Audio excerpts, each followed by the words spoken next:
जय गुरु जी। गुरु जी को मेरा बहुत बहुत प्रणाम, अनंतम शुक्राना। मैनेजमेंट को बहुत बहुत, विक्रम अंकल, कुणाल अंकल को बहुत बहुत थैंक यू, जो इस प्लेटफॉर्म से इतने सत्संग हमें सुनने को मिल रहे हैं कि जिससे हमारा दिल हमेशा खुश रहता है। सबसे पहले मैं गुरु महाराज की जय बोलूंगी। गुरु महाराज की जय। सारी संगत को मेरा प्यार भरा जय गुरु जी। और ठीक ही बोला है कि गुरु जी का सत्संग कोई अपने आप नहीं कर सकता। गुरु जी की जब आज्ञा होती है तभी गुरु जी सत्संग के लिए बोलते हैं। आज का दिन इतना अच्छा है। एक तो नया साल आने वाला है। सबको मेरी तरफ से, पूरी संगत को, पूरे परिवार को, मेरे प्यारे से गुरु परिवार को बहुत बहुत नए साल की बधाइयां हो। सबके घर में खुशियां आए और ये महामारी गुरु जी अपने आप खत्म कर देंगे, ऐसा हमारा पूरा विश्वास है। मैं अभी ये सुन रही थी आंटी का जो भजन है कि दर्शन नु लोचे गुरु जी के दर्शन नु। तो गुरु जी के दर्शन के लिए तो हम सब गुरु परिवार का मन लोचता रहता है। और गुरु जी से यही अरदास है कि हमारा जो गुरु परिवार है, इस इसमें एक लाइन है कि संगत को माला के वृक्ष पे रोके रखना गुरु जी, और हमेशा चरणों में जगह देना सबको। सबके परिवार खुशी रहे, नया साल बहुत खुशियां लेके आए। अब मैं अपना सत्संग शुरू करती हूँ क्योंकि मेरा सत्संग अक्सर बड़ा हो जाता है। सो गुरु जी जो भी बुलवाएंगे, मैं कोई नहीं होती, मेरी कोई औकात नहीं है। गुरु जी कोई गलतियां हो तो माफ करिएगा। मैं आज आपसे शुक्राना का संगत करना चाहती हूँ। शुक्राना तो हम रोज ही करते हैं, पर आज मेरे बेटे का, जिस मेरे बेटे को जिंदगी दी आज से कितने 25 साल पहले 99 में, उसी का आज जन्मदिन है। आज वो 55 इयर्स का हो गया। अभी आर्मी में ही गुरुजी ने जैसा किया वो देश की सेवा कर रहा है। उसके लिए गुरुजी का बहुत बहुत शुक्राना कि मेरे बेटे को जिंदगी दी और आज मेरी झोली खुशियों से भर दी। गुरुजी ने सबकी झोलियां भरी हुई हैं। सबको मालूम है, रोज सत्संग सुनते हैं आप संगत जी। गुरुजी जैसा पूरन गुरु मिला हमें, हम बहुत धन्य हो गए। चाहे मुझे मुसीबत थी मेरे ऊपर कि मेरे कारगिल की लड़ाई में दुखी होके मैं आई गुरुजी के पास, पर अगर ये दुख ना होता तो हमें ये पूरन गुरु कभी ना मिलता। और मुझे बहुत अफसोस होता कि मुझे इतने अच्छे गुरु कैसे मिले। मैं धन्य हो गई गुरुजी को पाके। तो मैं अपना सत्संग थोड़ा इंट्रोडक्शन शुरू कर सकती हूँ। गुरुजी मुझे मुझे आज्ञा दीजिए। आपका बहुत बहुत शुक्राना। थोड़ा सा आप सुन चुके हैं पहले मेरा सत्संग की कारगिल की लड़ाई हुई और 99 में मेरा बेटा कारगिल की लड़ाई में पोस्टेड था। मेरी पूरी जो फैमिली है वो आर्मी से, हस्बैंड आर्मी के और बच्चे भी, 2 बच्चे हैं, दोनों आर्मी में, दामाद सभी आर्मी के हैं, देश की सेवा में हैं। ये भी गुरुजी की कृपा है। तो 99 की लड़ाई शुरू हो गई। इसके बाद हमको पता चला कि ऐसे ऐसे वो पहला ऑफिसर है जो जख्मी हो गया। हम लोग वहां पहुंचे। इस सत्संग को मैं थोड़ा सा शॉर्ट करूंगी क्योंकि मैं पहले सत्संग में सारी डिटेल बता चुकी हूँ। वो वहां द्रास में उसके एक कॉर्नर से लेके और दूसरे माथे तक आर पार सिर के अंदर वो गोलियां नहीं थी, वो एक जो चलते हैं, जो गन चलती हैं, उनके छर्रे थे जो कि बहुत रफ होते हैं, जिनको स्प्लिंटर्स कहते हैं। वो एक कान से निकल के दूसरे में चले गए। ये बेहोश हो गया, खूनों से लथपथ था, ऑलमोस्ट खत्म था। इसको वहां से आर्मी ने श्रीनगर भेजा। श्रीनगर में इसका एक्सरे हुआ तो डॉक्टर ने कहा कि जल्दी से इसको उधर भेजो, नीचे जहां बना हुआ था पंजाब में, उसका नाम नहीं लेना चाहूंगी, जो आर्मी का बहुत अच्छा सेंटर बना हुआ था, जो भी लड़ाई के थे वहीं जाते थे। इसको लाया गया तो ऑलमोस्ट खत्म था, पर ऑपरेशन थिएटर तैयार था। डॉक्टरों ने इसका ऑपरेशन किया, पर इसके बाद ये ऑपरेशन के बाद कुछ नहीं बता पाया इसका ऑपरेशन बहुत सक्सेसफुल हुआ, ऐसा डॉक्टर्स ने बोला हमको। हम यहाँ से ट्रेन से ही चले गए, क्योंकि बाई एयर बहुत टाइम लगता। अपनी बहू को भी ले गए, बहू रानी को, जो भी गुरु जी की भक्त है और बहुत ही संस्कारी है, बड़ी संस्कारी फैमिली से आई है, जो हमारी किस्मत अच्छी है कि उसको इतनी प्यारी वाइफ मिली, वाइफ आंटी मिली। उनका नाम है प्रीति सिंह है। 6 महीने पहले ही शादी हुई थी। तो हम लोग तीनों चले गए और वहां जाके देखा तो बहुत बुरी हालत थी, कोमा में चला गया था। और आप ये सब सुन चुके हैं, पहले वाले सत्संग में आप सुन चुके हैं कि क्या हालत थी। 2 महीने तक कोमा में रहा। और मेरी फैमिली शिव जी की भक्त है, मेरे मायके वाले तो राजस्थान से बिलोंग करती हूँ। तो वहां मैं शिव जी की भक्ति तो मैं हमेशा से करती थी, 16 सोमवार भी रखती थी।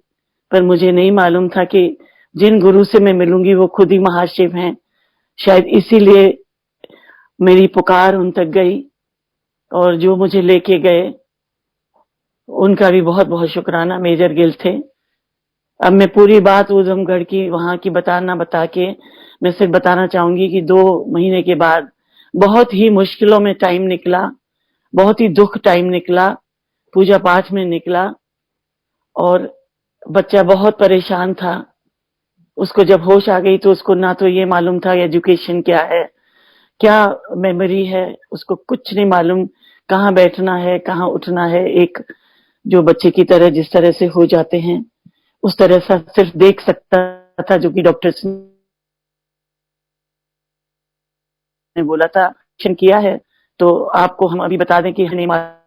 तो मेरे अंकल 88 ईयर्स के हैं और वो ठीक हैं, गुरु जी की मेहरबानी है, वो भी मिले। जब वो दिल्ली में हम आ गए तो अस्पताल में हमारे मेजर गिल देखने आए। तो उन्होंने बोला कि एक गुरु जी हैं, आपको मैं वहां ले चलूंगा और वो इसको ठीक कर देंगे, इसकी याददाश्त और जो भी इसकी प्रॉब्लम्स हैं वो करेंगे।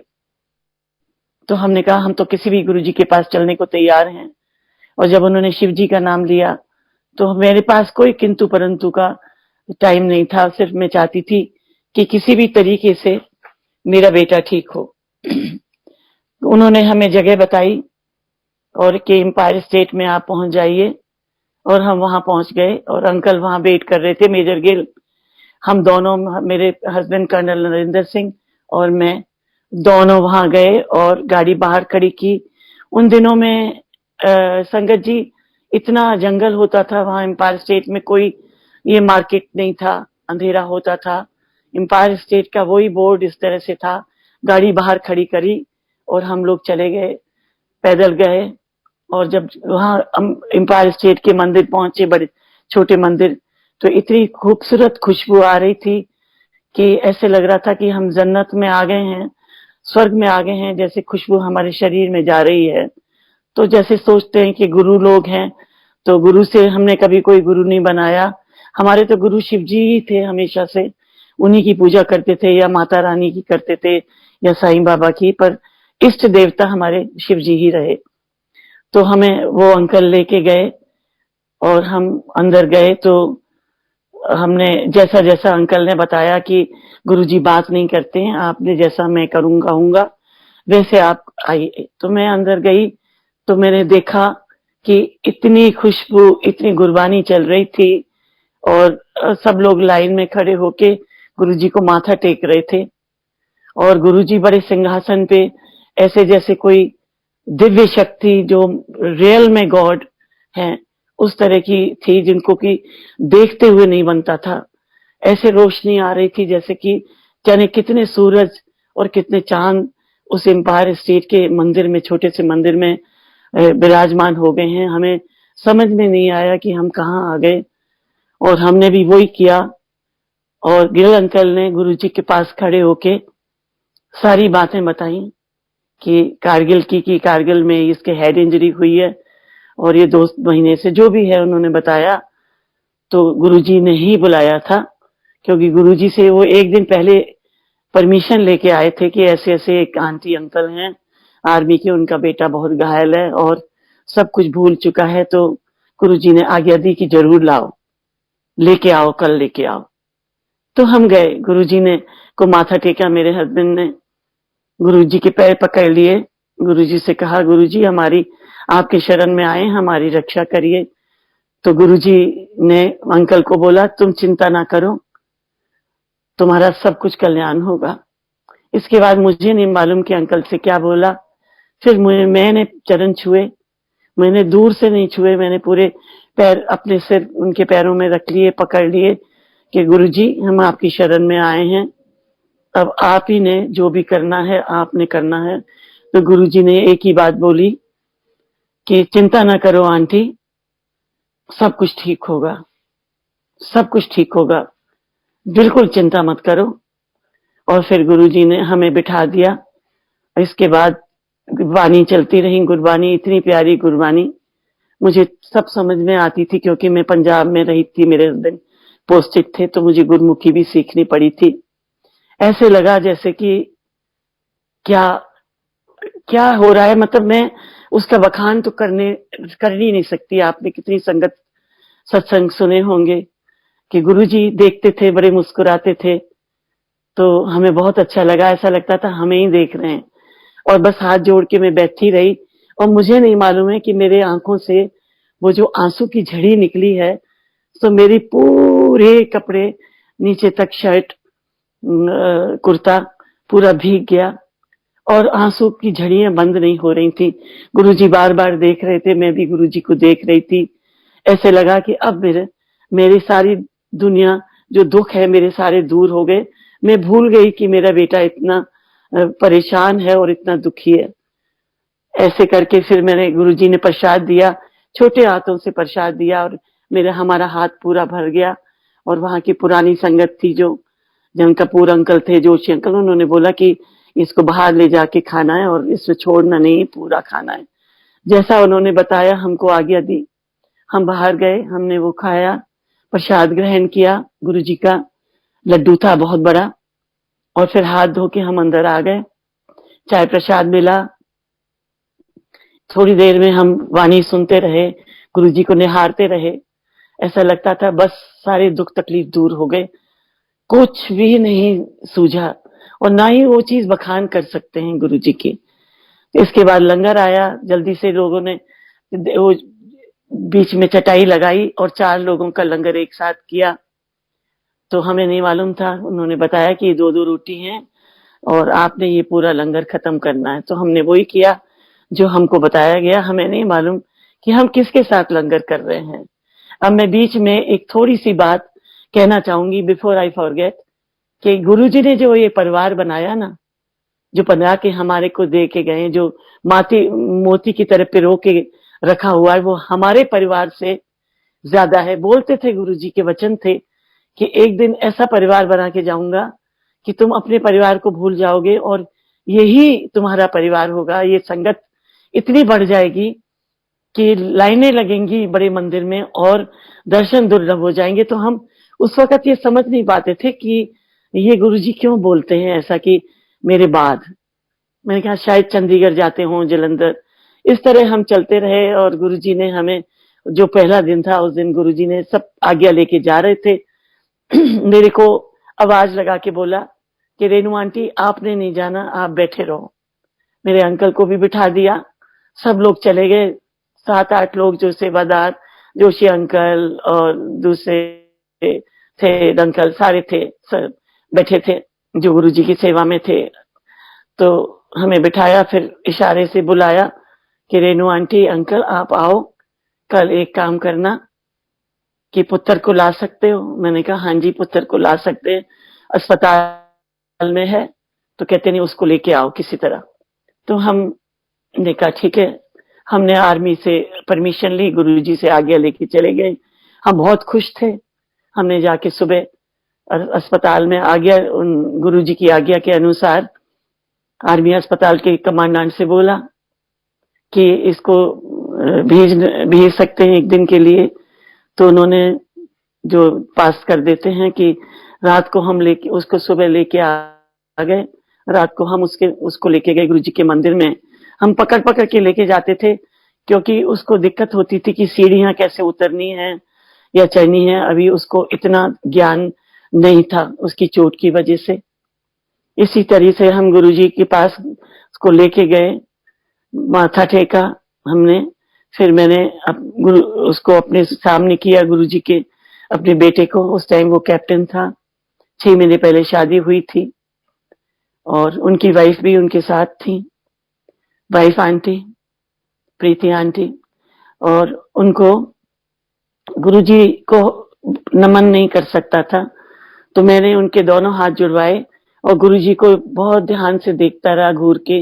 गुरुजी उसको बड़े प्यार से देखते रहे, मुस्कुराते रहे और वो समझ गए अंतर्यामी है। अब तो सब जानते हैं कि गुरुजी तो सबकी पिछले जन्म, अगले जन्म की सबकी सब जानते थे कि किसके दिल में क्या है, और कुछ बताने की जरूरत नहीं थी। वो तो हमें बाद में अभी पता चला। अब तो हमें सब मालूम है कि हमारे गुरुजी पूरन गुरु हैं, महाशिव हैं, अंतर्यामी हैं। तो इस तरह से फिर उसको लंगर खिलाया। लंगर खा नहीं सकता था, बैठ नहीं सकता था, पर बड़ी देखो गुरुजी की इतनी मेहर, इतनी कृपा कि मेरा बेटा वहां जमीन में बैठा, लंगर खाया। हमेशा कुर्सी पे बैठता था, उसके बैक में भी प्रॉब्लम थी, घुटने में। बैठा, उसने लंगर खाया पूरा। और उसको मिर्ची भी लगी। गुरुजी तो हमेशा उनके तरीके ही गुरुजी के ऐसे थे कि अगर शुगर वाला है तो उसको मीठे से ठीक करना, अगर कोई भी तकलीफ है तो मिर्ची बहुत होती हैं, आज भी होती हैं। गुरुजी के अपने अपने तरीके हैं। उसको वो लंगर खाया। लंगर के बाद जब आज्ञा लेने लगे तो उसको लेके आई मैं। वो बैठा रहा। गुरुजी ने कहा आप आंटी मेरे पास आओ। रेनू आंटी, मुझे नहीं मालूम था कि उनको कैसे मालूम हुआ मेरा नाम। बाद में पता चला कि गुरुजी को सब मालूम है। तो जय गुरुजी, थैंक यू गुरुजी, शुक्राना आपका जो आपने मेरे पर इतनी रहमत की। इसके बाद गुरुजी ने कहा कि ऐसा करना कि पुत्र को तो अस्पताल में छोड़ो, उसका इलाज चलने दो। जो भी है, अगर वो घर में भी भेजते हैं, इलाज करते हैं, तो उनको उसको घर में रहने दो और आप आंदे रहो, तुसी आंदे रहो दोनों। आपका आना ही उसके लिए ब्लेसिंग है। तो हमने कहा ठीक है गुरुजी, पर एक बात है कि आप कल एक बड़ा सा जग लाना, 1.5 लीटर 2 लीटर का, और ढक्कन समेत बहुत अच्छा सा तांबे का जग लेके आप आना और दोनों जने आना। तो हमने कहा ठीक है गुरुजी, हाँ आएंगे, आपका बहुत बहुत थैंक यू। इस तरह से हम आज्ञा लेके आ गए। हमें बहुत अच्छा लगा। हमें ऐसे लगा जैसे हमको पता नहीं दुनिया हमारी बदल गई। और सचमुच जब से हम गुरुजी से मिले हैं और आज तक हमारी दुनिया ने ऐसा टर्न लिया कि हमारे पूरे परिवार में क्या, हम हमारे दिल में इतनी गुरुजी के लिए प्यार और श्रद्धा है और जुड़ गए हैं कि हमें अब बस गुरुजी के सिवा और कुछ नहीं दिखता। हमें बस गुरुजी चाहिए, गुरुजी के चरणों में रहें। इस तरह से हम दूसरे दिन जग ले गए। गुरुजी ने इसी तरह से, हमने वही रूटीन था कि लंगर प्रसाद किया, गुरुजी ने प्रसाद दिया, बड़े प्यार से गुरबानी सुनी। इसके बाद गुरुजी की आज्ञा ली तो गुरुजी ने कहा रेनू आंटी आ जाओ, आपने वो जग लाई हो, पंजाबी में बोलते थे। तो मैंने कहा हाँ जी गुरुजी लाई हूँ। गुरुजी ने उसको खोला, खुश हुए कि बहुत अच्छा जग था, चंगा। और उसके बाद उन्होंने ढक्कन खोला, कुछ जल अपना पिया, उसके अंदर कुछ डाला अपना जल अमृत बना के और उसको बंद कर दिया। कहते इनू खोली ना, सारी रात ऐसे रखना और रोज रात को इसको साफ करके इसमें जल भरना है, सुबह पुत्र नु देना है और बाकी से इसको नहलाना है।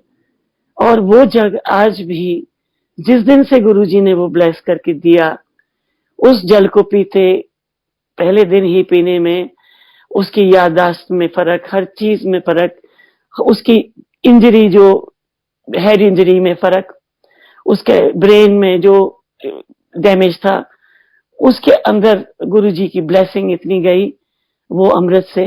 और गुरुजी ने कल्याण तो पहले ही बोल दिया था कि तुम्हारा पुत्र ठीक हो जाएगा, मैंने तुम्हें कल्याण किया। हमारे लिए यही बहुत था। हमें पूरा विश्वास मुझे था। मैंने कभी गुरुजी को ये नहीं बोला कि गुरुजी मेरा बेटा कब ठीक होगा। हम तो गुरुजी के पास जाते रहे, लंगर खाते रहे। फिर गुरुजी ने एक दिन बोला कि आंटी आप रुको, मैं आपको एक जगह एक कार्ड दूंगा। तो उन्होंने एक शादी का कार्ड दिया, उससे पहले भी ले गए थे। फिर वो कार्ड दिया, लिखा, उसमें लिखा रेनू आंटी एंड फैमिली। वो मेरे पास बिल्कुल नया की नया कार्ड है। वो शादी का कार्ड था, और जहां तक मुझे अच्छी तरह से याद है, वो सूद अंकल के बेटी का, दिव्या आंटी का शादी का कार्ड था। पर मुझे उसमें शादी का कुछ नहीं लिखा था, सिर्फ यही लिखा था कि गुरुजी ब्लेसिंग देने वहां बुला रहे हैं। तो हम आ गए और बहुत खुशी से घर पहुंचे, और मैं याद करती रही, रोज आती थी और मैं ये सोचती थी कि कब वो दिन आएगा जब गुरुजी हमें उस दिन बुलाएंगे। और उस दिन आ गया और हम गुरुजी के वहां पहुंचे। गुरुजी पहले ही वहां अरेंजमेंट हो चुके थे, हम थोड़ी देर से हो गए, क्योंकि अंकल बहुत जिद कर रहे थे कि मैं पैंट शर्ट नहीं पहनूंगा। गुरुजी ने कोई फार्म हाउस पे बुलाया है, तो मैं कुर्ते पजामे में जाऊंगा। और ये भी गुरुजी की ही वो थी इच्छा, बाद में हमको पता चला, वो हम आपको बताऊंगी।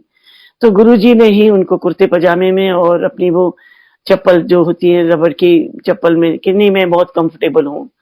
तो वहां पहुंच गए, ये कार पार्किंग में चले गए। मैंने देखा कि गुरुजी की बहुत सुंदर ही हट लगी हुई है। मैं दौड़ के गई गुरुजी के पास और गुरुजी के चरण छुए। गुरुजी इतने खुश हुए, दूर से ही उन्होंने मुझे बोला कि देखो रेनू आंटी आ गई, अशोका होटल की मालिका है।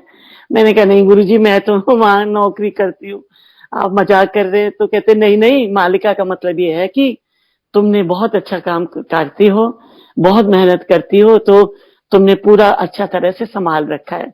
उन दिनों मैं अशोक होटल के, पहले अशोक होटल में काम करती थी, फिर मैं प्रमोशन पे सम्राट होटल में मैनेजर होके आ गई थी। तो उन दिनों जब गुरुजी से मिली थी तो मैं अशोक होटल के पास में सम्राट होटल था, वहां की मैनेजर थी।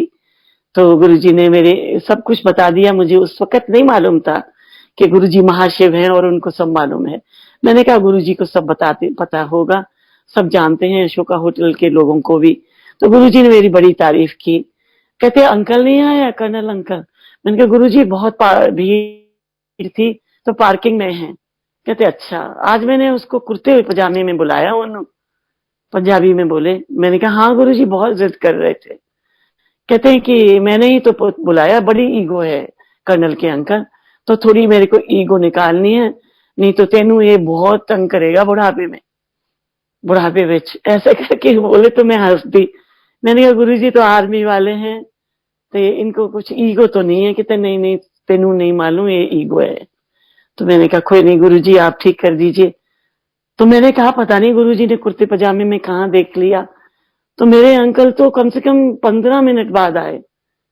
तो बाद में अब मुझे मालूम है कि अंतर्यामी उन्हें सब मालूम है। तो वो जब आए तो उन्होंने भी माथा टेका। गुरुजी ने उनको कुछ नहीं कहा कि तुम्हें ईगो है या क्या है। तो गुरुजी ने कहा आ जाओ कर्नल अंकल, कार पार्किंग हो गई, आ जाओ बैठो। और हमें बिठा लिया, हम चरणों में बैठे थे। कोई कोई लोग आ रहे थे, उनके बाकी लोग सबके, किस कोई खाना खा रहा था, कोई लंगर प्रसाद जो भी था, सारे बारात के थे लोग। हम लोग, मैं तो अच्छे सूट में हमेशा ही गुरुजी से मिलने से पहले ही रहती हूँ। और जब गुरुजी ने हमें बताया कि चंगे कपड़े पहन के पाया करो, तो हम और भी अच्छे बन के जाते थे। सभी आते थे अच्छे अच्छे कपड़े पहन के।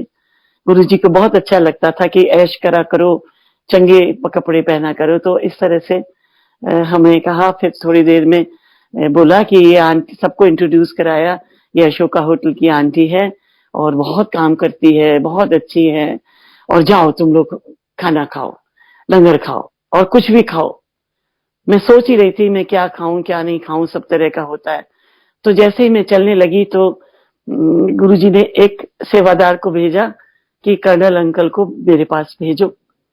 तो मैं तो चली गई खाना खाने, जो भी खाना था शादी का। और कर्नल अंकल को उन्होंने बुला के जो बोला, जो मुझे बाद में पता चला, उन्होंने कहा सोच क्या रहा है कर्नल, राइट साइड को जाओ और तुम भी ले लो एक ड्रिंक, बार में चले जाओ। तो इन्होंने कानों को हाथ लगाए कि नहीं गुरुजी, मैं नहीं ले सकता, मैं आपके पास आया हूं दर्शन के लिए। कहते नहीं नहीं, एक नहीं दो लेनी है, मैं आज्ञा दे रहा हूँ, तुम जाओ। ये बात मुझे गुरुजी ने, वो मेरे हस्बैंड अंकल ने बाद में बताई। तो गुरुजी देखो कितना ख्याल रखते थे। ये बड़बड़ाते हुए आ रहे थे रास्ते में कि गुरुजी ना तभी बुलाते हैं जब मेरे ड्रिंक का टाइम होता है। तो गुरुजी को तो पता चल गया अंतर्यामी है मेरे महाशिव जी, तो उन्होंने उनका भी ख्याल रखा। मैंने अपना वेजिटेरियन खाना खाया, क्योंकि मुझे मालूम था कि आज मैंने गुरुजी की चरण सेवा करनी है, तो मैं ऐसा कुछ नहीं खाऊंगी। मैं वेजिटेरियन खाना खाया, और जब मैं गुरुजी के पास आ गई जल्दी से, मैं टाइम वेस्ट नहीं करना चाहती थी कि मैं गुरुजी के चरणों में बैठूं। मैं आके चरणों में बैठी तो गुरुजी ने किसी सेवादार को बोला कि बाहर जहां लॉन था वहां कारपेट डाला गया, वहां उनका आसन लगाया गया, क्योंकि वहां जो सूद आंटी अंकल ने, बहुत अच्छा अरेंजमेंट था। और भांगड़ा पार्टी आई हुई थी, तो गुरुजी को म्यूजिक का हमेशा से शौक रहा। टप्पे वगैरह हुए, एक एक पार्टी डांस करती रही। जैसे गुरुजी वहां बैठे तो मैंने कोई चांस नहीं छोड़ा, और मैंने, गुरु की आज्ञा होगी शायद, शायद नहीं पक्का, क्योंकि गुरुजी के बिना तो उनके चरण कोई छू ही नहीं सकता। तो मैं गई और उनके लेफ्ट में पैर बैठ गई, बिल्कुल उनके पास चोले के बिल्कुल सट के, और मैंने उनके पैर पकड़ लिए और मैं दबाती रही। गुरुजी ने बिल्कुल नहीं मना किया, और मैं शायद 1 घंटा आधा घंटा तक दबाती रही। गुरुजी म्यूजिक सुनते रहे बहुत अच्छे। बीच बीच में जब दूसरी पार्टी आती थी तो गुरुजी ने मुझे पूछा, तुम थक गई? मैंने कहा नहीं गुरुजी, मैं नहीं थकी, मुझे बहुत अच्छा लग रहा है। कहते हैं कि फैमिली क्या चाहती है, कितना ठीक है बेटा। मैंने कहा गुरुजी वो तो ऑलमोस्ट ठीक है, आपके जो अमृत देते हैं वो पीता है और ठीक है। वो भी मैंने नहीं कहा गुरुजी से, गुरुजी ने मुझे पूछा। मैंने कभी उनसे नहीं कहा कि कब ठीक होगा। उन्होंने कहा कि फैमिली क्या चाहती है। मैंने कहा गुरुजी फैमिली तो चाहती है कि वो नौकरी करे, पर मुझे नहीं मालूम है, वो तो आप की ब्लेसिंग है कि ठीक हो रहा है। कहते मैंने कल्याण किया, वो नौकरी करेगा। तो मैं बड़ी खुश हो गई। मैंने कहा गुरुजी कब? इतनी बातें कभी नहीं हुई थी एम्पायर स्टेट में जितनी वहां शादी के टाइम में हुई। गुरुजी कहते चिंता ना करो। मैंने कल्याण कितना रेणु आंटी, वो 1 तारीख को 2000 की जनवरी की 1 तारीख को ज्वाइन कर लेगा। मैंने कहा गुरुजी ज्वाइन करेगा? अभी तो उसको इलाज चल रहा है, अभी तो काफी ठीक नहीं हुआ, मतलब ठीक हो रहा है। कहते नहीं, वो 1 तारीख को ही ज्वाइन करेगा और रिटायर तक नौकरी करेगा। थोड़ी देर में बोले चिंता ना कर आंटी, 2 मुंडे भी दिते। तो मैंने कहा पता नहीं, ये मैं उतना सही समझी नहीं। बाद में मैंने जान कपूर अंकल से पूछा था कि उन्होंने ऐसा बोला है।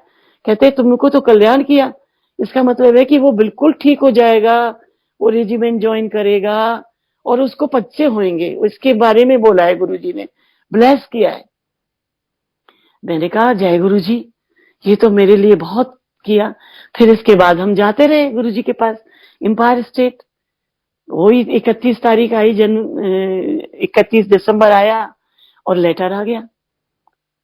गुरुजी की कृपा से, गुरुजी की रहमत से, गुरुजी की ब्लेसिंग से, मेरे महाशिव की ब्लेसिंग से लेटर आया आर्मी हेडक्वार्टर से कि he will join a unit. और दिल्ली में एक यूनिट थी, उसमें उसने ज्वाइन किया और उसको यूनिफॉर्म जल्दी से तैयार की। मेरे अंकल उसको छोड़ने जाते थे, जबकि दवाइयां खाता था तो उसको इतनी होश नहीं रहती थी, उसको वहां छोड़ देते थे, कभी कभी सो जाता था दवाइयों के असर से। इसके बाद अंकल दौलत कुआं क्लब में बैठे रहते थे। फिर वो थोड़ा वहां के जो कमांडर थे, दे वर वेरी काइंड, वो हमेशा काइंड रहते हैं कि ये लड़ाई कर से इसको जख्मी हुआ है, तो उसको बुला के फोन करके बुला देते थे कि इसको थोड़ी देर यहाँ रखा करो। 2-4 घंटे घूमता था लाइन में और उसको धीरे धीरे सब कुछ याद आने लगा और उसको ले आते थे घर पे, और घर पे फिर आके वो सो जाता था। इसी तरह से हम गुरुजी से मिलते रहे। मैं बहुत खुश थी। मैं 1 तारीख को तो नहीं गई गुरुजी से शुक्राना करने। आज मैं गुरुजी से कह रही हूँ कि गुरुजी आज उसका, मेरे बेटे का जन्मदिन है, जिसको आपने जिंदगी दी, उसने पूरी नौकरी की है और आज भी 4 साल उसको एक्सटेंशन मिली है, वो नौकरी कर रहा है, वो आपकी कृपा है। आज वो 55 साल का हो गया। ये आज आपकी शुक्राना में उसके जन्मदिन पे करना चाहती हूँ। उसको हमेशा उसके साथ रहिए, उसको हमेशा ब्लेस करिए। मेरी तो बस यही है कि उसको ब्लेस करिए, और उसको आप इतनी ब्लेसिंग दे रहे हैं कि उसको आपने जब रिटायर हुआ तो उसको रोज 4:30 बजे उठा लेते थे।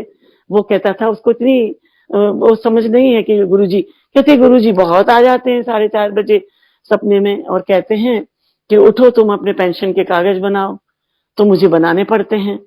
तो गुरुजी उसके ऊपर बहुत मेहरबान हैं, बहुत रहमत आज तक कर रहे हैं। 2 बच्चे भी हुए हैं। आज एक बच्चा 19 साल 20 साल का है, एक बच्चा 7 साल छोटा है, वो 13 साल का है। और मेरी बहू रानी है, वो भी गुरुजी की भक्त हैं, वो भी जाती रहीं और उन्होंने कभी साथ नहीं छोड़ा। ये गुरुजी की मेहर है। और उस बच्ची की, जो बच्ची मेरी बहू रानी है, आंटी है, उसको हम रिंकू नाम से बुलाते हैं। बहुत प्यारी है, बहुत प्यार करती है परिवार से, संस्कार की बहुत ही संस्कारी फैमिली से है। उसने पूरा साथ दिया, आज तक मेरे बच्चे का साथ दिया, और बड़ी खुशी से अपने परिवार को चला रहे हैं। उसका भी मैं थैंक यू करती हूँ। जो अंकल मुझे गुरुजी से मिलवाया, उनका भी मैं बहुत बहुत शुक्राना है। मेजर गिल, उनकी लंबी उम्र हो, उनका परिवार अच्छा रहे। गुरुजी, आज मैं सिर्फ ये शुक्राना करती हूँ आपका कि मेरे बेटे का आज जन्मदिन है। आप ना होते तो आज मेरा ये बेटा ना होता, जिंदा ना होता। आज वो जिंदा है, उसकी याददाश्त पूरी है, एजुकेशन पूरी है। थोड़ी कमियां तो थोड़ी बहुत रहती ही हैं, पर आज आपने उसको पूरी नौकरी कराई, सारी कुछ कराया, उसको ब्लेस किया। आज के दिन भी आप ब्लेस कर रहे हैं, उसका मैंने आज शुक्राना, जो मेरे को गुरु आश्रम ने परमिशन दी, विक्रम अंकल ने और कुणाल अंकल ने मेरी हेल्प की, और गुरुजी आपने मुझे आज्ञा दी कि मैं शुक्राना करूं। मैं आपका कर्जा कभी भी चुका नहीं सकती। इतनी रहमत बरसी है कि आज तक रहमत बरस रही है। इतनी रहमत है कि मैं बता नहीं सकती। सबसे बढ़िया परिवार दिया है, कि इतना कल्याण किया। जब गुरुजी ने चोला छोड़ा तो इतने दुखी थे सब लोग। हम मैं उससे पहले भी गुरुजी मंदिर में गुरुजी का जो था जन्मदिन मनता था, तो वहां भी हम जाते थे एक दफा, और बहुत ऐश कराते थे। हमेशा वो ऐश बोलते थे, ऐश करो, किसी का दिल दुखाओ मत, और हमेशा सबका कल्याण करते थे। संगत को जोड़ने के लिए बोलते थे। इतनी संगत हो गई। आज गुरुजी इतने कल्याणकारी ना होते तो सारी दुनिया में आज करोड़ों की तादाद में संगत है। इतनी प्यारी संगत है कि आज हमारा परिवार लकी है, कि जैसे मैं बहुत लकी हूं कि मेरा परिवार मेरा साथ देता है। पर मेरी गुरु संगत इतना साथ देती है कि एक फोन कॉल पे, जब मैं कोरोना के टाइम में अकेली रहती थी वसंत कुंज में, तो संगत बोलती थी, जन कपूर बोलते थे, God bless his soul, he is with Guruji. हमेशा बोलते थे, रेनू आंटी कोई भी दिक्कत हो, जस्ट ए फोन कॉल करना और we will be there to help you. पर गुरुजी ने ऐसा चांस ही नहीं दिया। कोरोना के टाइम में तो संगत रोज ही हम सत्संग करते रहे। हमारा एक ग्रुप था राकेश कपूर अंकल का, गुड़गांव का, तो हम रोज गुरबानी 1 घंटे का सत्संग करते थे रोज। और गुरुजी ने ऐसा हम लोगों को आशीर्वाद दे के रखा कि हम किसी को भी तकलीफ नहीं हुई। और रही बात जीने मरने की, वो तो अपने कर्म है, जो पिछले कर्म है उसको भोगना पड़ता है। उसको भी गुरुजी 99% कहते थे मैं ले लेता हूँ, 10% भी हम लोगों से भोगा नहीं जाता। ये दुख तकलीफ आएंगे, पर गुरुजी कहते थे कि जो भी इस मंदिर, जो बड़ा मंदिर है जिसमें 12 लिंगों का वो असर है, उसके नजदीक भी कोई निकल जाएगा तो उसका भी कल्याण हो जाएगा। हम तरसते हैं, हम ये कहते हैं, ई पास के साथ भी हम गए तो ऐसे लगता है कि हमें सारी दुनिया की रहमत खुशियां मिल गई, हमें इससे ज्यादा नहीं चाहिए। उनका लंगर खा के सारी तकलीफें, कैंसर क्या, गुरुजी ने क्या क्या कल्याण किए, मैं सारी रात बताऊं तो मैं बता नहीं सकती। इतने सत्संग हैं, आप रोज सुनते हैं संगत जी गुरुजी की महिमा। इतने अच्छे, मतलब कि भाई अहंकार छोड़ो, सबका भला करो। हम तो ये भी नहीं बोलते कि गुरुजी हम आपके लिए चाय बना रहे, हम कौन है, हमारी कोई औकात नहीं है। हम तो सिर्फ ये कहते हैं कि गुरुजी हम चाय प्रसाद रख रहे हैं, इसको अमृत बनाइए और हमको ऐसा बनाइए कि हम आपकी चरणों में भक्ति कभी कम ना हो, हम आपसे हमेशा जुड़े रहें। हमारी संगत जो है एक माला की तरह पिरोई हुई है, वो हो।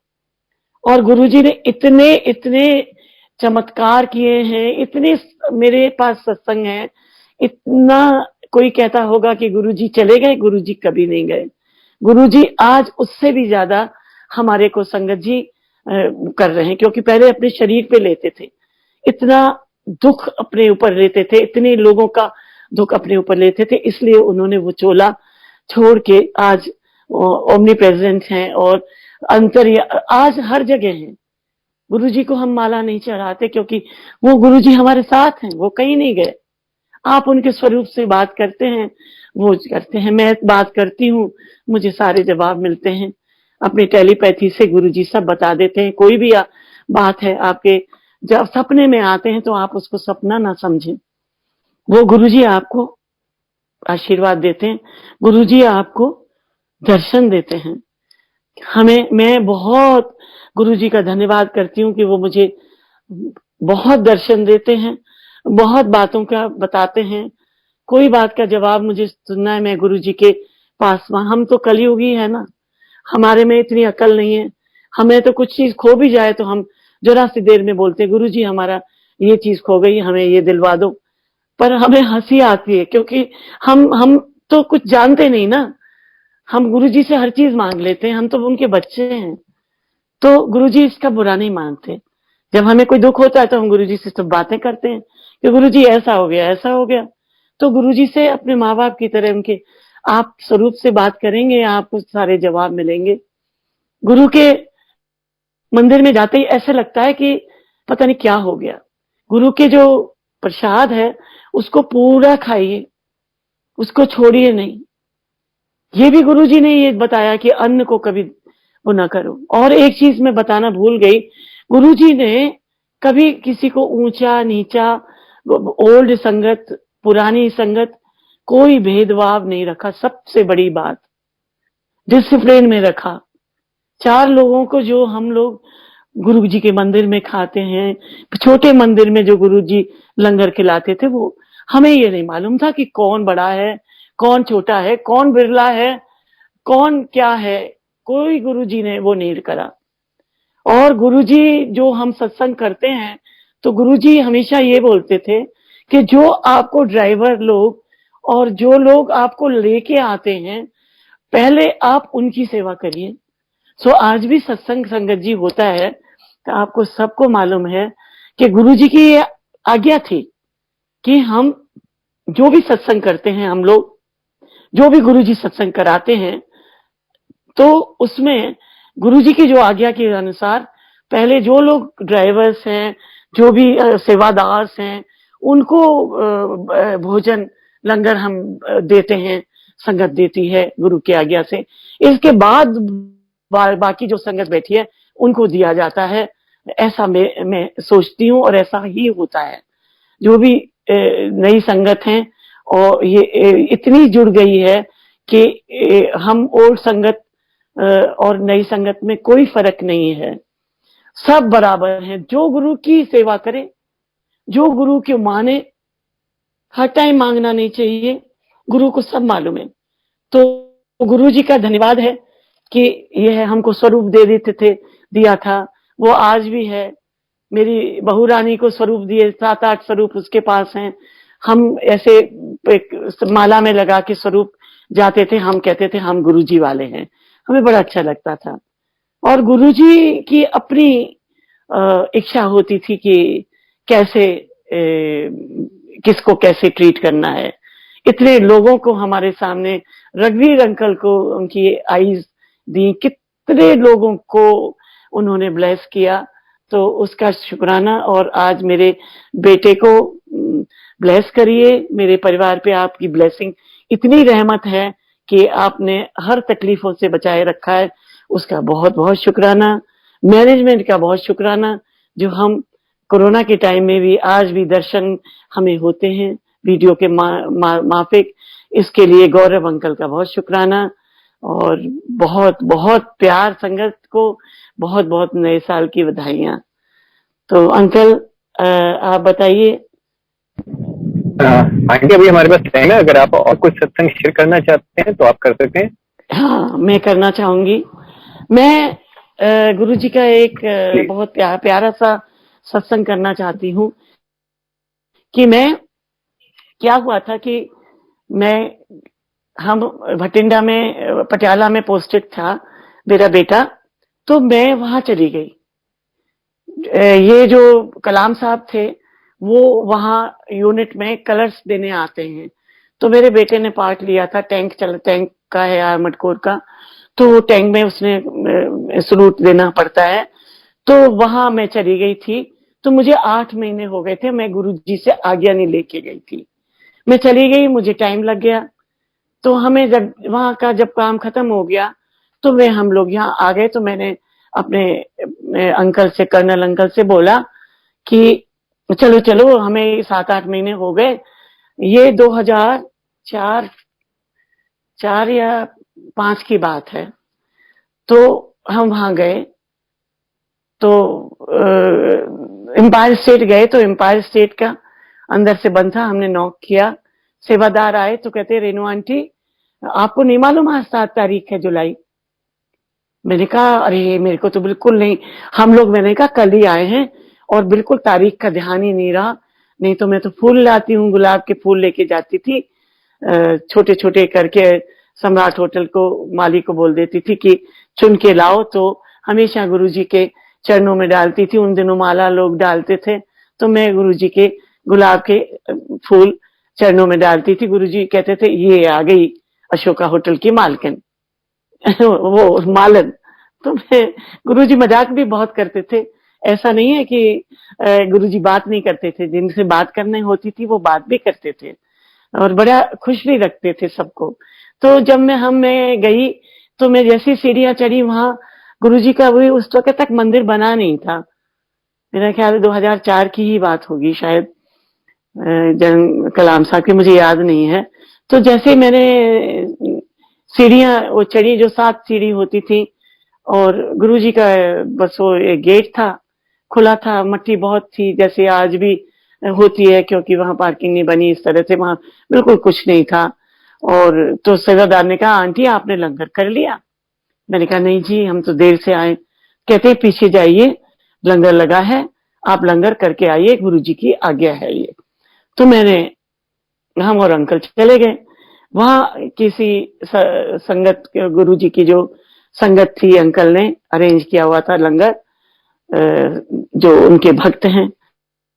तो बुफे था वहां, आज भी याद है, बड़ा अच्छा बुफे था। और पीछे 2 वॉशरूम होते थे, और वहां गार्डन में बारिश होने लगी थी, थोड़ी थोड़ी बूंदे, तो हम भीगने लगे। तो किसी अंकल ने, शायद जेठा अंकल ने बोला था कि कुछ वहां लंगर कर रहे हैं सब लोग, तो बारिश हो रही है।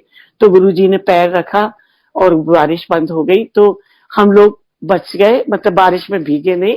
और हम तो बारिश में भीगे भी और गुरुजी का लंगर खाएं, तो हमें तो आनंद है, आनंद ही आनंद है। सो हमें इस चीज की चिंता नहीं थी कि हम भीग रहे हैं या क्या है। मैंने लंगर किया, अंकल ने लंगर किया, जल्दी जल्दी लंगर करके हाथ वॉश किए, और वहां गुरुजी के पास पहुंचे। जैसे ही अंकल पहुंचे, अंकल ने माथा टेका, अंकल को कुछ नहीं बोले, अंकल एक तरफ जाके बैठ गए।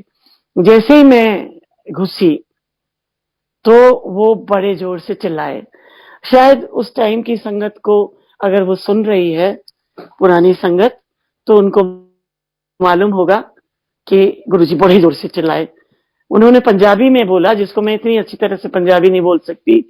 उन्होंने बोला किधर किधर थी, किथे सी, 8 महीने हो गए, अब आ रही हो। ऐसे करके उन्होंने मुझे बहुत डांटा, और इतना डांटा, मतलब पूरा 1 मिनट तक डांटते रहे। फिर थोड़े चुप हो गए, मैं वहीं की वहीं हाथ जोड़ के बैठ गई। और मेरे समझ में नहीं आ रहा कि मैं गुरुजी के पास कैसे जाऊं, गुरुजी तो मुझको मारेंगे, थप्पड़ मारेंगे मुझे, तो बहुत गुस्से में है। फिर मैंने धीरे से बोला, गुरुजी बीच में मेरा एक हाथ भी टूट गया था और मैं वहां गई थी, तो और उस वक्त वहां एक बेटे का फंक्शन था। मैं धीरे धीरे अपने बड़बड़ा रही हूँ, और देखो अंतर्यामी, उस वक्त नहीं मालूम था हमको कि वो महाशिव जी हैं, कि उन्हें सब सुनाई, गुरुजी को सब सुनाई दिया। गुरुजी के हाँ हाँ, नूह से सेवा कराई, हाँ मेनू मालूम है, नूह से सेवा कराई। और सचमुच मेरी बहू ने सेवा की। मैं नहा नहीं सकती थी, मेरा हाथ टूट गया था, प्लास्टर में थी, तो वो मुझे नहलाती थी, मुझे कपड़े चेंज कराती थी। तो गुरुजी को सब मालूम था। वो आज मुझे वो बातें याद आती हैं, तो गुरुजी से बहुत गुस्से हुए। मैं बैठी रही, फिर गुरुजी मुझे देखते रहे घूर के। फिर मैं धीरे धीरे धीरे धीरे गई और माथा टेका, और मुझे बहुत बुरा लग रहा था कि कभी ऐसा नहीं हुआ कि जन्मदिन पे मैंने गुरुजी के लिए फूल न चरणों में चलाए। उस टाइम एक फूल भी मेरे हाथ में नहीं था, सिर्फ एक भावना थी और एक प्यार गुरुजी के लिए। तो मैंने गुरुजी के चरणों में माथा टेका, गुरुजी मुझसे बात नहीं की। मैं गुरुजी के पास बैठ गई, जैसे एक थोड़ी सी जगह थी, बहुत भीड़ थी, वो पूरा हॉल पूरा खचाखच भरा था।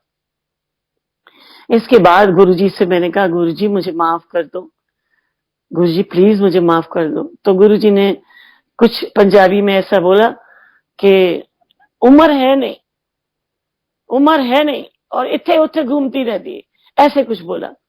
मुझे समझ में नहीं आई कि ये मेरी उम्र के बारे में क्या कह रहे हैं। मेरा ख्याल है उनको मालूम था कि मेरी पत्री में लिखा है, और एक किसी जोशी ने भी मुझे बताया था, एयर इंडिया के कैप्टन थे जो माथा देखते थे अशोका होटल में, देश पांडे नाम था। तो उन्होंने बोला कि तुम्हारी उम्र 60 साल, कोई एक्सीडेंट होगा और तुम मर जाओगी, पर तुम अगर किसी पूजा करती हो किसी की। मैंने कहा हाँ, मैं शिव जी की भक्त हूँ और माता रानी को भी मानती हूँ, साईं बाबा। कहते नहीं, कोई तुम्हारे जीवन में गुरु आएगा। तो मैंने कहा मैं तो किसी गुरु को नहीं मानती, मेरे तो शिव जी ही गुरु हैं। तो कहते हैं कि फिर शिव जी ही तुम्हारी रक्षा करेंगे, तभी तुम्हें उम्र, तुम जिंदा रह सकती हो, नहीं तो नहीं। तो वो बात सच निकली कि मैंने गुरु बनाया, मैंने नहीं बनाया, गुरु ने मुझे बुलाया। मुझे इतनी मुसीबत के बाद बुलाया कि कारगिल में घायल हुआ, मेरा बच्चा खत्म था। ये जो जिंदगी है गुरुजी ने दी हुई है मेरे बेटे को, जो उम्र दी है, और जो मेरी जिंदगी है वो भी गुरुजी ने दी, मुझे नहीं मालूम था। तो मैंने कहा हाँ गुरुजी, वो बताया तो था। तो फिर गुरुजी बहुत नाराज थे, कुछ नहीं बोला। मुझे इतना याद है कि जो गणेश जी अपनी आप मंदिर में जाते हैं, एंटर करते हैं, तो एक नाग देवता और एक शिव जी की का लिंग है, वो गणेश जी के पास है। जब गुरु जी का मंदिर बन गया था तो मैं बहुत ढूंढ रही थी। जब मेरे को डांट पड़ी थी, उस वक्त वो गुरु जी जहां बैठते थे, आसन था, उसके पास में एक छोटा सा संगमरमर का गुरु जी का ये था, जिसमें वो थे गणेश जी, लक्ष्मी, पार्वती और कार्तिकेय, मां पार्वती संगमरमर की, और ये नाग देवता और गुरु जी का, ये जो शिव जी का लिंग था। तो पता नहीं मेरी नजर पड़ी, और मुझे जल चढ़ाने की बड़ी आदत थी, क्योंकि मैं बचपन से गुरु जी के, मतलब हमेशा गुरु जी बोलती हूँ मैं शिव जी को। तो शिव जी को जल चढ़ाती थी। तो मैंने गुरु जी से कहा, उनसे बात करने की वजह से, कि गुरु जी को क्या ध्यान बताऊं कि वो मुझसे नाराज ना हो। तो मैंने कहा गुरु जी, वो मैं जल चढ़ा दूं? गुरु जी नहीं बोले, बहुत गुस्से थे। मैंने फिर दोबारा कहा गुरु जी माफ कर दो, मैं जल चढ़ा दूं? गुरु जी बोले हाँ चढ़ा दे। अब मैं वो बीच बीच में से घुस के किसी तरह से संगत से धीरे धीरे जाके वहां पहुंची। वहां पत्ते पड़े थे बेलपत्तर के, और मैंने उनको साफ किया और जल चढ़ाया, और खूब नाग देवता को खूब रगड़ रगड़ के अच्छी तरह। और गुरुजी मुझे देखते रहे, और फिर मैं हाथ जोड़ के फिर गुरुजी के पास आ गई। फिर गुरबानी चलती रही। फिर गुरुजी ने हमें आज्ञा दी। उससे पहले गुरुजी ने बोला कि मैं जान दो पहला तेनू उम्र दिती, मुझे ये समझ में नहीं आया रियली संगत जी। मुझको उतनी पंजाबी भी समझ नहीं आई कि जान दो पहला तो मतलब गुरुजी कभी चंडीगढ़ या जलंधर या पंचकुला चले जाते थे। वो बात मुझे बाद में याद आई जब मेरा 2007 में 31 तारीख को गुरुजी ने 30 तारीख को अपना चोला छोड़ा और मेरा एक्सीडेंट हुआ। सड़क पे एक्सीडेंट बचा दिया गुरुजी ने, जिससे मैं मरने से बच गई। घर में ही गिरी और हिप जॉइंट टूट गया और मैं अस्पताल में पहुंच गई और मेरी हिप जॉइंट सर्जरी हुई, जिसमें मैं बहुत सीरियस हुई।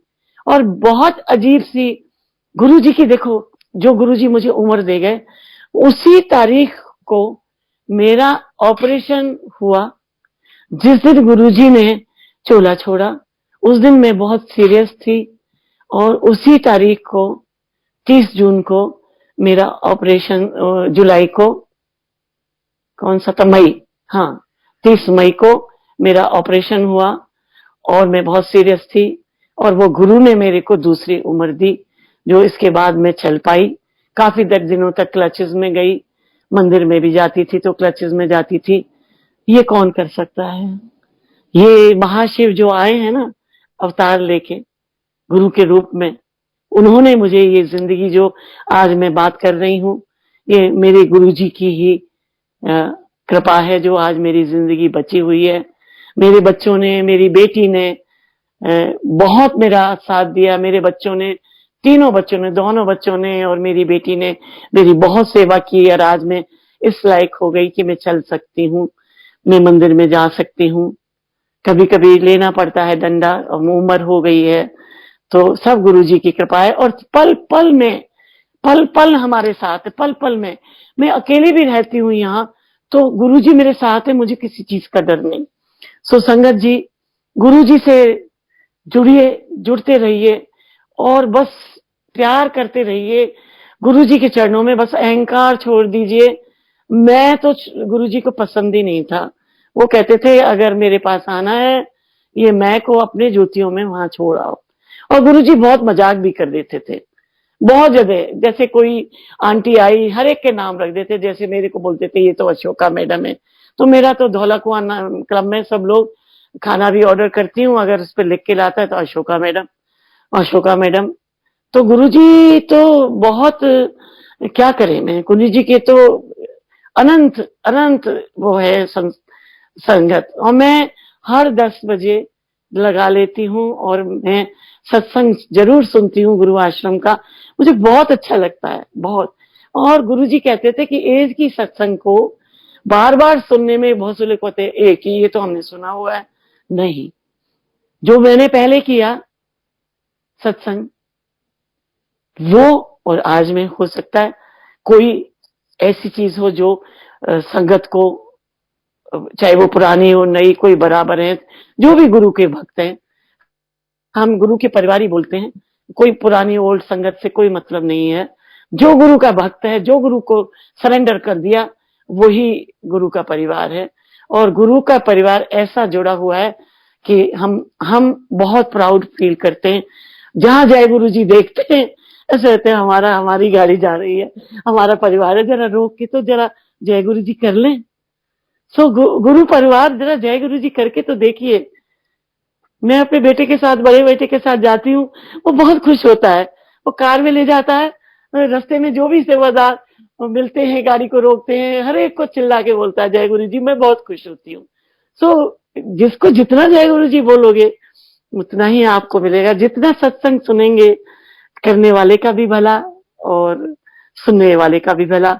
आज पता नहीं गुरुजी ने कितनी मेरे बेटे को ब्लेसिंग दे दी होंगी, क्योंकि मैंने गुरुजी की महिमा, गुरुजी ने मेरे से सत्संग कराया और उसके लिए मैं गुरुजी का बहुत बहुत शुक्राना। मैं तो गुरुजी बस आपका सुबह उठते ही शुक्राना करना चाहिए गुरुजी का। गुड मॉर्निंग करो, जय गुरुजी करो और गुरु महाराज की जय बोलो। जैसे मुझे ये आज भी याद है कि जब जनरल अंकल इतना अच्छा करते थे तो बोलते थे गुरु महाराज की जय, तो मुझे बहुत अच्छा लगता था। तो मैं भी आजकल गुरु महाराज की जय बोल के अपना सत्संग को विराम देती हूँ क्योंकि मैं बहुत ज्यादा लंबा कर देती, सत्संग बहुत है मेरे पास, पर क्या बताऊं मैं गुरु की महिमा बस। और एक बात और बताना चाहती हूँ कि इतनी खुशबू आती है, इतनी खुशबू आती है। मैं ई पास लेके जब मैं गई, अपनी बेटी के लिए भी लंगर प्रसाद मैंने मांगा, गुरुजी ने मुझे दिला दिया। वो गुरुजी की महिमा है। मैंने कहा मेरे को भी चाहिए, तो मुझे दिला दिया, अंकल के लिए भी दिला दिया था। तो इतनी उसको लेके आई, घर में पहुंची तो इतनी खुशबू गुरुजी की आती है। जब भी गुरुजी साथ होते हैं आपको पता चल जाता है कि गुरुजी साथ हैं। तो मैं तो गुरुजी के कई चरण कमल में हमेशा साथ रखिए। इसी तरह सत्संग करवाते रहिए। विक्रम अंकल, कुणाल अंकल, आप बहुत प्यारे हैं बच्चों, आप हमारे बेटा अंकल हैं। और गौरव अंकल का भी बहुत बहुत, नारंग अंकल का शुक्रिया कि जो इतनी अच्छी तरह से मैनेजमेंट चला रही है। और अब हमें नहीं पास मिलता, गुरुजी के जल्दी से जल्दी जरूर दर्शन देंगे और हम जरूर देखेंगे। कोई बात नहीं, दूर से ही देख लेंगे, सड़क पे ही चले जाएंगे। उनके तो पास से भी चले जाओ तो वही दर्शन है, घर में भी वही है।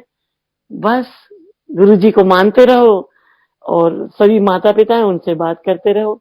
सो जय जय गुरुजी, शुक्राना आपका, अपने चरण कमलों में रखिए। राजीव को ब्लेस करिए, राजीव के ऊपर हमेशा कृपा करिए। मेरे परिवार पे जितनी भी आपने रहमतें की हैं और करते जा रहे हैं उसके लिए बहुत बहुत शुक्राना। मैं शुक्राना तो बहुत छोटी चीज है, मैं इतनी कर्जदार हूं आपकी कि बस मेरी भक्ति में कोई कमी ना आए। बहुत बहुत धन्यवाद गुरुजी। ये संगत जी, आपने मुझे सुना, कोई गलतियां हो गई हो मुझे माफ करिए गुरुजी, मेरे से कोई गलती हो गई हो माफ करिएगा। बस मुझे चरण कमल में रखिए, यही मेरी अरदास है। जी गुरु महाराज की जय।